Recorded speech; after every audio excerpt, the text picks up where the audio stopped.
pleasing will only set you up for failure. There's no two ways about it. Hey guys, if you're new to my channel, like, share, and subscribe. In today's video, we're going to be discussing people pleasing. This is going to be a life lesson from a former people pleaser, which is obviously me. I was once that girl that was constantly out there trying to please people. I was a people pleaser and I had to work my way out of it. If you want to learn why people pleasing is not good for you, stay tuned. Number 2, when you're a people pleaser, you will discover that people will use you to their benefit. People will constantly see what they can take away from you, right? So when you're a people pleaser, really, if we're being honest, you will discover that people will see a loophole. They will see a weakness in you and see how best they can utilize that weakness to their personal benefit. So, for example, during the time when I was in my people-pleasing era, I had a lot of people that would ask for favors, people that will constantly not show up to certain things and will be like, oh no, I know Jackie will take care of it because she's there. I know that Jackie is there, she will handle it. Oh, they would call you. Hey Jackie, please could you help me? Could you do this for me? I won't be able to make it, but please could you cover this and that for me? And I discovered most times I was doing more than I should. Especially in the workplace, people were using me for their personal benefit when it was to my detriment. They genuinely just didn't care. People will use you if you're a people pleaser. Number 3, if you're a people pleaser, you will discover that people will cross your boundaries. A lot of people have a tendency to cross people pleaser boundaries because, let's be honest, you haven't really created boundaries for people to actually, be guided by. People know they can cross those boundaries and get away with it. So you will discover that people will see how far they can take it, right? They will try to see how far they could go with whatever it is they're doing, with their bad behavior, with their poor treatment of you, with their trying to manipulate you, to use you to their own benefit. People will cross so many boundaries of yours because you haven't set boundaries. And at the end of the day, you will be feeling bad, or you'll be complaining about why are people treating me poorly? Why does this person feel like it is okay to do this?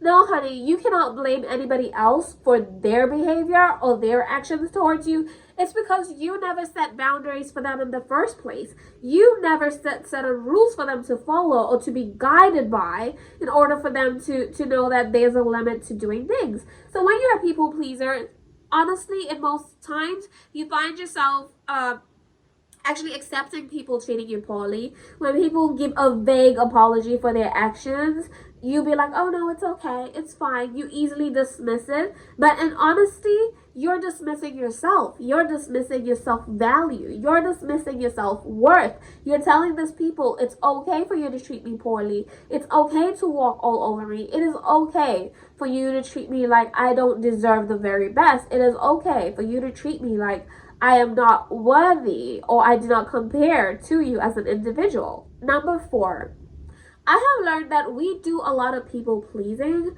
because we want people to accept us. We want people to see us as valuable. We want people to think, oh my God, we are worthy. But let's be honest. Why do you need that many people in your life anyway? I personally discovered after I stopped being a people pleaser that life is better off with a few individuals.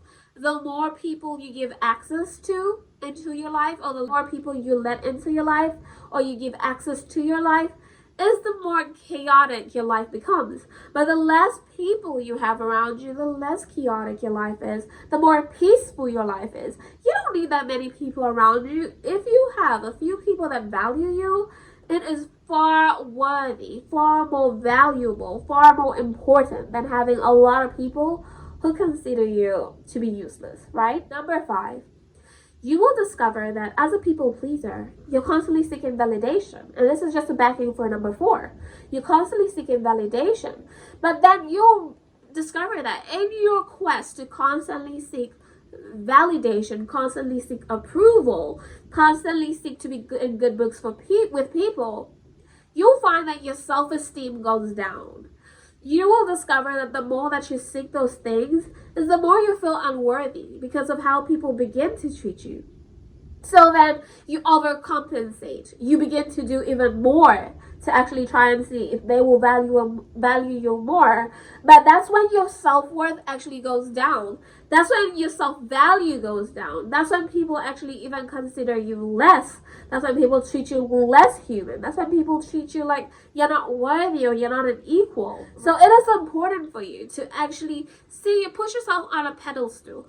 Put yourself as an equal. Put yourself in a space where you consider yourself valuable. You need to validate yourself before you seek validation from people outside. Because when you outsource that validation, you will discover that you constantly feel unworthy. You constantly feel empty. You constantly feel like you're never going to be good enough. Number 6, when you're a people pleaser, you will discover that you're always a second option or the last resolution.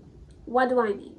During the time that I was in my people-pleasing era, I discovered that when there was something important that needed me, or something important that I was capable of doing, people didn't give me those positions or those roles. But in instances where I wasn't needed or those things were useless, I was given that. In most cases, you'd find that if there was something that needed to be done, and it was important, or it was useful, or it would add value, they would give it to somebody else. And in their minds, oh, Jackie's gonna be okay. She will understand. No, I don't. No, I don't. Let me give you one example. Let me tell you guys a story. In my workplace, I was the youngest in my formal job. And so there were instances when we would have workshops, big trainings and all that. And well, there were incentives given to people who completed the workshops or people who were part of a training process. People got payments. And mostly, I would hear people say, oh, Jackie, you don't need to go to these places. Somebody else can go because you're the youngest. You don't have any children. You don't have full responsibilities. So you don't really need the money anyway. Can you imagine that? Can you imagine that? It was crazy. I remember hearing it, and that was the time I was like, no, I need to get out of this space. I need to get out of this people's pleasing era because this is only to my detriment. This is not helping me. This is not benefiting me. How could someone think it is okay to give such an excuse in order to get away with something? So you'll find that people will constantly take things that you are worthy for, things that you are capable of doing. They'll only consider you where there's no much value or when they're out of options. Oh, you're the last resolution. You're the last solution to something. Like, oh my God, I have nobody else to get this job done. Let's give it to Jackie. Oh, nobody else wants to take up this position. Let's give it to her, right? So that's why it is important to get out of that people-pleasing space. I learned that lesson. And I'm telling you so that you don't have to go through everything that I have been through. So when you look at this, all in all I can say is people-pleasing is never something that you want to do. It is detrimental. It works against you. It's not favorable for you. So therefore, my darling, if you feel you need a lot of validation from people, you need to do a lot of inner work. As I always say, and I'll constantly say it, and I'll always say it, all you should do is remind yourself that you are worthy, you are valuable. Place your value in God. Place your value in a higher power. Place your value in a higher source. Do a lot of affirmations. Do a lot of mirror work. See a therapist if you really need to. If you feel that, oh my God, I can't do without needing validation from people, maybe it's certain traumas that you never really dealt with and you need to actually work on those. That way you'll save yourself from getting hurt or feeling invaluable or feel unvaluable or feeling that you're not worthy or feeling demeaned and used. You will save yourself from so much hurt in this world. So I hope you guys enjoyed this video. Remember, like, share, subscribe, call in a lot of people. Until the next one. Bye.